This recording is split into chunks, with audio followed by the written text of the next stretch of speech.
Hello everyone, welcome to my YouTube channel. आज फेरि मैले न्यू भ्लग लिएर आइसकेकी छु। मेरो न्यू भ्लगमा सबैजनालाई स्वागत छ। अनि सबैजना सन्चै हुनुहुन्छ होला, म पनि सन्चै छु एकदमै।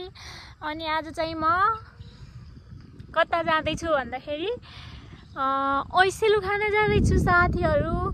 अनि ऐसेलु खाना हाम्रोतिर ऐसेलु पाक्यो के, त्यही भएर अनि म चाहिँ एक्लै जान लाग्छु, कोही साथी नभएर। अनि त्यही भएर म चाहिँ ऐसेलु खान जान लाग्छु। यहाँ हावा चलिरह साथीहरू, हेर्नुहोस्। तर सानो बोट भयो नि यहाँ नि है, यी थोरै टिपेको छु यहाँ चाहिँ। अनि यहाँ हेर्नु न, वाउ वाउ, हाम्रोतिर ऐसेलु पाक्यो साथीहरू। वाउ, ऐसेलु पाकिसक्यो साथीहरू। हजुरकोतिर पाकेको छ कि छैन? हाम्रोतिर त यसरी पाकिसक्यो। अनि म चाहिँ ऐसेलु खान आएको होइन, म चाहिँ एक्लै आएको। आउनु चाहिँ यसरी पाकेको छ हाम्रोतिर ऐसेलु। अनि हजुरहरूलाई ऐसेलु मन पर्छ कि पर्दैन? मलाई चाहिँ एकदमै मन पर्छ साथीहरू। म चाहिँ यहाँ ऐसेलु टिप्दैछु होइन। अनि जति भयो नि गाउँघर नै राम्रो हुन्छ नि त। अनि म चाहिँ आज यहाँ ऐसेलु टिप्न आएको साथीहरू। कति धेरै पाकेको छ कि, तर यो मोबाइलले नदेखे नि ऐसेलु चाहिँ पाकेको छ साथीहरू। खाने भए आउनु हाम्रोतिर। हाम्रो पोखरामा त ऐसेलु पाकिसक्यो। अनि पाकेर पनि यहाँ माथितिर पनि छ साथीहरू। पाकेको छ यसरी। ल खाने भए आउनुहोस् ल।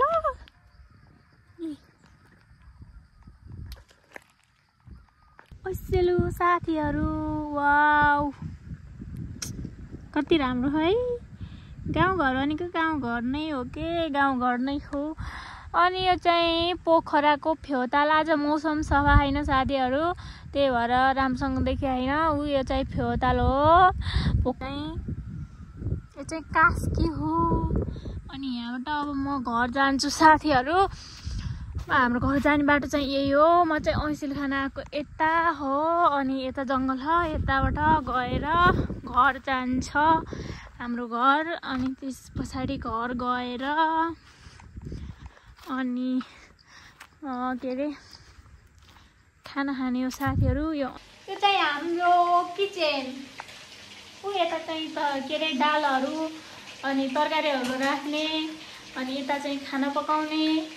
अनि यता चाहिँ के अरे त्यो डाडु पन्यु अनि कुकरको बिर्को राख्ने, यता भाँडा धुने। अनि हाम्रो घरमा फ्रिज पनि छ, सबै छ हाम्रो घरमा त। हाम्रो घरमा नभएको त के होला र, सब छ साथीहरू, सब छ। अनि यहाँ चाहिँ यसरी मासु पाक्दैछ। यो चाहिँ मैले पकाउनु लगाएको है। मेरो बुढोलाई पकाउनु भनेको पकाउनु भएन, अनि त्यही भएर मैले पकाउन लगाएको। यता मासु पाक्दैछ, यता भात पाक्दैछ।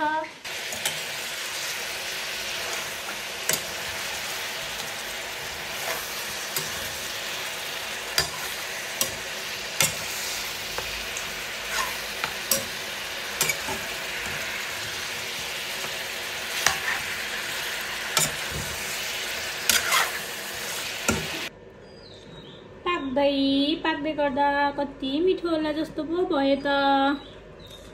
खानुपर्छ ल साथीहरू। मासु खाए ल साथीहरू, खाए ल। मिठो हुन्छ।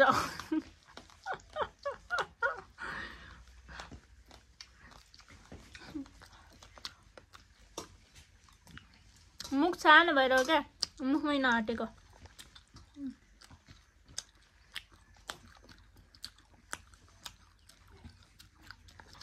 हेर्नु साथीहरू, मेरो बुढोले चाहिँ यति माया गर्छ, मासु ल्याएर खुवाइदिन लाग्नु भयो। अनि यो हाम्रो घरको मुनि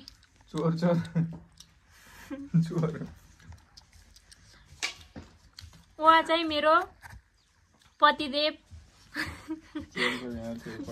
राजा। हुनुहुन्छ। अनि यहाँ चाहिँ हाम्रो घरको दोस्रो राजा होइन, राजा होइन रानी, उहाँ चाहिँ मेरो बुढो कति ह्यान्डसम छ।